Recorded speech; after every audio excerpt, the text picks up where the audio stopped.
ಮೊನ್ನೆಯಷ್ಟೇ ಸುಂಟ್ರಗಾಳಿ ರಕ್ಷಿತಾ ದರ್ಶನ್ ರವರ ಭೇಟಿಗಾಗಿ ಪರಪ್ಪನ ಅಗ್ರಹಾರ ಜೈಲಿಗೆ ಭೇಟಿಯನ್ನ ಕೊಟ್ಟಿದ್ರು ವಿಜಯಲಕ್ಷ್ಮಿ ಜೊತೆಗೆ. ದರ್ಶನ್ ಪತ್ನಿ ವಿಜಯಲಕ್ಷ್ಮಿ ಮತ್ತು ಸುಂಟ್ರಗಾಳಿ ರಕ್ಷಿತಾ ರವರು ದರ್ಶನ್ ರವರ ಭೇಟಿ ಕೊಟ್ಟ ನಂತರ ಯಾಕೋ ದಾಸನಿಗೆ ಟೈಮ್ ಸರಿಯೇ ಇಲ್ಲ. ದಾಸನಿಗೆ ಹಿತಶತ್ರುಗಳು ಹೊರಗೆ ಮಾತ್ರ ಅಲ್ಲ, ಜೈಲಲ್ಲೂ ಕೂಡ ಕಾಡೋಕೆ ಶುರು ಮಾಡಿದ್ದಾರೆ. ಆಪ್ತ ಬಳಗದವರು ಅಂತ ಅನಿಸ್ಕೊಂಡಂತ ಎಲ್ಲರೂ ಈಗ ದಾಸನಿಗೆ ಕೈ ಕೊಡ್ತಿದ್ದಾರೆ. ರೇಣುಕಾ ಸ್ವಾಮಿ ಕೇಸ್ನಲ್ಲಿ ಜೈಲು ಸೇರಿರುವ ದರ್ಶನ್ ಬರೋಬ್ಬರಿ 1 ವರ್ಷಗಳ ಕಾಲ ಜೈಲಲ್ಲೇ ಕಳೆದಿದ್ದಾಗಿದೆ. ಈಗ ಸಂಕಷ್ಟದ ಮೇಲೆ ಸಂಕಷ್ಟ ಶುರುವಾಗತೊಡಗಿದೆ. ಇನ್ನು ದರ್ಶನ್ ರವರ ಅತ್ಯಾಪ್ತ ಪ್ರದೋಷ್ ರವರು ಮಾಫಿ ಸಾಕ್ಷಿ ಹೇಳ್ತೀನಿ ಅಂತ ಮೆಲ್ಲಗೆ ಜಾರ್ಕೊಳ್ಳುವ ಪ್ರಯತ್ನವನ್ನ ಮಾಡ್ತಾ ಇದ್ದಾರೆ. ಇಷ್ಟೆಲ್ಲ ಕೋರ್ಟು ಸಾಕ್ಷಿ ವಾದ ವಿವಾದ ನಡೀತಾ ಇರುವ ಹೊತ್ತಿನಲ್ಲಿ ಇನ್ನೇನು ದರ್ಶನ್ ರವರಿಗೆ ಬೇಲ್ ಸಿಕ್ಕೇ ಬಿಡುತ್ತೆ ಅಂತ ಅಭಿಮಾನಿಗಳು ಕಾಯ್ತಾ ಇದ್ರು. ಆದ್ರೆ ಅಸಲಿ ಸಂಕಷ್ಟ ಮತ್ತೊಂದು ಈಗ ಶುರುವಾಗಿದೆ. ಅದು ರಾಜಕಾರಣಿ ಪ್ರಜ್ವಲ್ ರೇವಣ್ಣರವರಿಂದ. ರೇವಣ್ಣಗೂ ದಾಸನಿಗೂ ಏನಪ್ಪಾ ಸಂಬಂಧ ಅಂದ್ರೆ ಇದೇ ಸಂಬಂಧ. ಯಾಕಂದ್ರೆ ಇಬ್ರು ಕೂಡ ಜೈಲು ಹಕ್ಕಿಗಳು.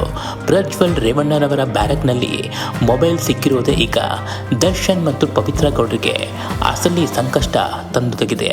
ಮೊನ್ನೆಯಷ್ಟೇ ಪ್ರಜ್ವಲ್ ರೇವಣ್ಣನವರು ಬ್ಯಾರಕ್ನಲ್ಲಿ ಮೊಬೈಲ್ ಪತ್ತೆಯಾಗಿತ್ತು. ದೊಡ್ಡ ಸಂಚಲನವೇ ಸೃಷ್ಟಿಯಾಗಿತ್ತು ರಾಜ್ಯಾದ್ಯಂತ.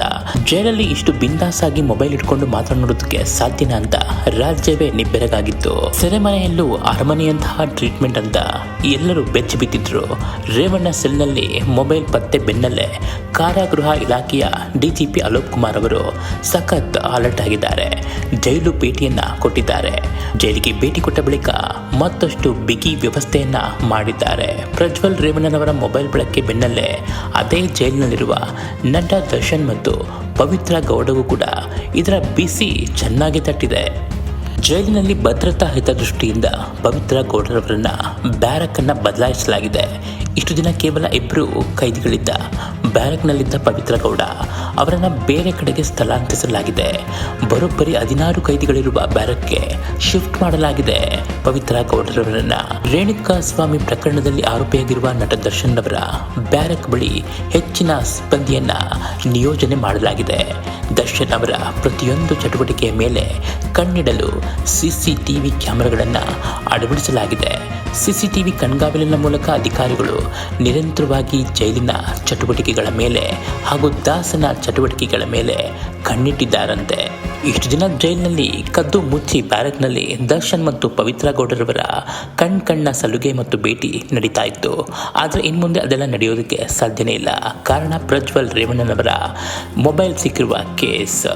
ಮೊಬೈಲ್ ಸಿಕ್ಕಿದ್ದೇ ತಡ ಅಲರ್ಟ್ ಆಗಿರುವ ಜೈಲಿನ ಅಧಿಕಾರಿಗಳು ಈಗ ಎಲ್ಲ ಕೈದಿಗಳ ಮೇಲೆ ಹದ್ದಿನ ಕಣ್ಣನ್ನ ಇಟ್ಟಿದ್ದಾರೆ. ರೇಣುಕಾಸ್ವಾಮಿ ಪ್ರಕರಣದಲ್ಲಿ ಜೈಲು ಸೇರಿರುವ ದರ್ಶನ್ ರವರು 1 ವರ್ಷಗಳ ಕಾಲ ಸತತವಾಗಿ ಜೈಲಿನಲ್ಲೇ ಉಳಿಯುವಂತಾಗಿದೆ. ಈಗ ಅವರ ಪತ್ನಿ ವಿಜಯಲಕ್ಷ್ಮಿರವರು ಇನ್ಸ್ಟಾಗ್ರಾಮ್ನಲ್ಲಿ ಭಾವುಕವಾದ ಪೋಸ್ಟ್ ಅನ್ನು ಹಂಚಿಕೊಂಡಿದ್ದಾರೆ. 1 ವರ್ಷವಾದರೂ ಗಾಯ ಮಾಸಿಲ್ಲ, ನೋವು ಅಸಹನೀಯವಾಗಿದೆ ಅಂತ ಬರೆದುಕೊಂಡಿದ್ದಾರೆ. ರೇಣುಕಾ ಸ್ವಾಮಿ ಪ್ರಕರಣದಲ್ಲಿ ಕಾನೂನು ಹೋರಾಟಗಳು ನಡೀತಾ ಇದೆ. ಕೋರ್ಟ್ ನೀಡಿದ ಆದೇಶದಂತೆ ಸ್ಯಾಂಡಲ್ವುಡ್ ನಟ ದರ್ಶನ್ ತೂಗುದೀಪ್ ಮತ್ತೆ ಜೈಲು ಪಾಲಾಗಿದ್ದಾರೆ. ಮೊದಲ ಬಾರಿ ಬಂಧನವಾಗಿ ಮತ್ತೆ ಬಿಡುಗಡೆಯಾಗಿದ್ದರು. ಆದರೆ ಮತ್ತೆ ಬಂಧನವಾಗಿ ಇಂದಿಗೆ 1 ವರ್ಷ ಪೂರೈಸಿದೆ. ವಿಜಯಲಕ್ಷ್ಮಿ ಅವರು ಇನ್ಸ್ಟಾಗ್ರಾಮ್ನಲ್ಲಿ ಶೇರ್ ಮಾಡಿಕೊಂಡಿರುವ ಭಾವುಕ ಪೋಸ್ಟ್ ಸೋಷಿಯಲ್ ಮೀಡಿಯಾದಲ್ಲಿ ಭಾರಿ ವೈರಲ್ ಆಗ್ತಾ ಇದೆ. ದರ್ಶನ್ ಅಭಿಮಾನಿಗಳಿಗೂ ಕೂಡ ತೀವ್ರತರವಾದಂತಹ ನೋವಾಗಿದೆ. ರೇಣುಕಾಸ್ವಾಮಿ ಪ್ರಕರಣದಲ್ಲಿ ನಟ ದರ್ಶನ್ ರವರು ಮೊದಲ ಬಾರಿಗೆ ಬಂಧನಕ್ಕೊಳಗಾಗಿದ್ದು 2024 ಜೂನ್ 11ರಂದು. ಅನಂತರ ಅವರಿಗೆ ಹೈಕೋರ್ಟ್ ಮಧ್ಯಂತರ ಜಾಮೀನನ್ನು ಕೊಟ್ಟಿತ್ತು. ಆದರೆ 2025 ಆಗಸ್ಟ್ ತಿಂಗಳಲ್ಲಿ ಸುಪ್ರೀಂ ಕೋರ್ಟ್ ಜಾಮೀನನ್ನು ರದ್ದುಗೊಳಿಸಿತು. ನಂತರ ಅವರನ್ನು ಮತ್ತೆ ಬಂಧಿಸಿ ಜೈಲಿಗೆ ಕಳುಹಿಸಿತು. ಪ್ರಸ್ತುತ ದರ್ಶನ್ ರವರು ಜೈಲು ಸೇರಿ 1 ವರ್ಷವೇ ಕಳೆದಿದೆ.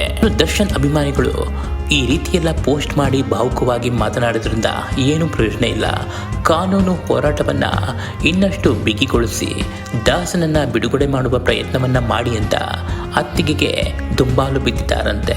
ಪಟ್ಟಣಗೆರೆಯ ಶೆಡ್ನಲ್ಲಿ ಕ್ರೌರ್ಯ ಮೆರೆದಿದ್ದಂತಹ ಪಟ್ಟಣಗೆರೆಯ ಶೆಡ್ನಲ್ಲಿ ಆ ದಿನ ನಡೆದಂತಹ ಕ್ರೌರ್ಯಕ್ಕೆ ದಾಸನ ನೆಮ್ಮದಿಯೇ ಹಾಳಾದಂತಾಗಿದೆ. ಕೋಟಿ ಕಾಸಿದ್ರೂ ಕೂಡ ಅನುಭವಿಸುವ ಯೋಗವಿಲ್ಲ. ಕೇಸ್ನಲ್ಲಿ ತಗುಲಾಕೊಂಡು 1 ವರ್ಷ ಕಳೆದ್ರೂ ದಿನದಿಂದ ದಿನಕ್ಕೆ ಕಾನೂನಿನ ಕೊನೆಗೆ ಬಿಗಿ ಆಗ್ತಾನೇ ಇದೆ. ದರ್ಶನ್ಗೆ ಜಾಮೀನು ಸಿಗುತ್ತೋ ಇಲ್ವೋ ಗೊತ್ತಿಲ್ಲ. ಕೇಸ್ನಲ್ಲಿ ಗೆದ್ದು ಬರ್ತಾರಾ ಅನ್ನೋದು ಕೂಡ ಇನ್ನೂ ಕನ್ಫರ್ಮ್ ಇಲ್ಲ.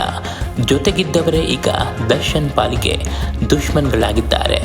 ಇಷ್ಟು ದಿನ ದಾಸನ ಬಿಟ್ಟು ಯಾವುದೇ ದೊಡ್ಡ ನಿರ್ಧಾರವನ್ನ ಮಾಡದೇ ಇದ್ದಂತಹ ದರ್ಶನ್ ಜೊತೆ ಜೈಲು ಸೇರಿರುವ ಸ್ನೇಹಿತರು ಈಗ ನಂದಷ್ಟೇ ನೋಡ್ಕೊಂಡ್ರೆ ಸಾಕು ಅಂತ ದಾಸನನ್ನ ಸೈಡ್ಗೆ ಹಾಕಿ ತಮ್ಮ ವಾದವನ್ನ ತಾವು ಮಾಡ್ಕೊಳ್ತಿದ್ದಾರೆ.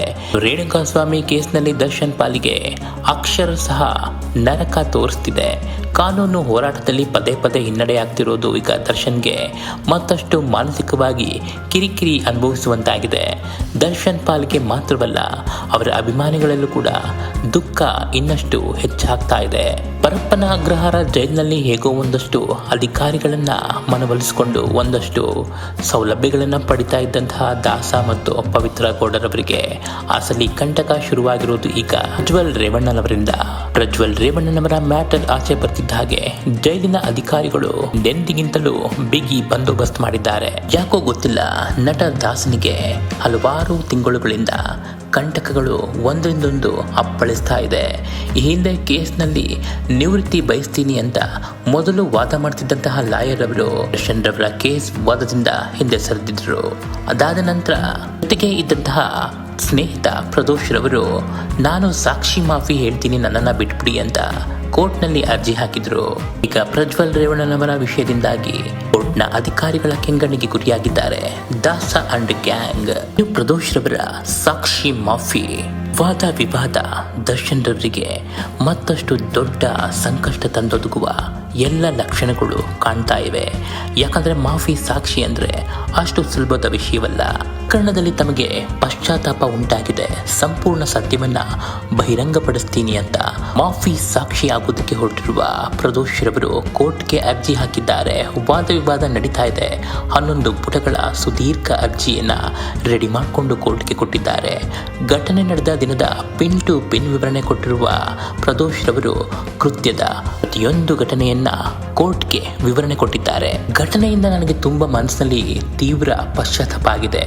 ನ್ಯಾಯಾಲಯದ ಮುಂದೆ ಸಂಪೂರ್ಣ ಸತ್ಯವನ್ನ ದಾಖಲಿಸಿ ಮಾಫಿ ಸಾಕ್ಷಿಯನ್ನಾಗಿ ನನ್ನನ್ನ ಪರಿಗಣಿಸಿ ಅಂತ ಪ್ರದೋಷ್ ರವರು ಕೋರ್ಟ್ಗೆ ಅರ್ಜಿ ಸಲ್ಲಿಸಿರುವುದು ಈಗ ಕಾನೂನಾತ್ಮಕವಾಗಿ ದರ್ಶನ್ ಮತ್ತು ಪವಿತ್ರ ಗೌಡ ಮತ್ತು ಇತರ ಸಹಚರರಿಗೆ ಬಂದೊದಗಿದೆ.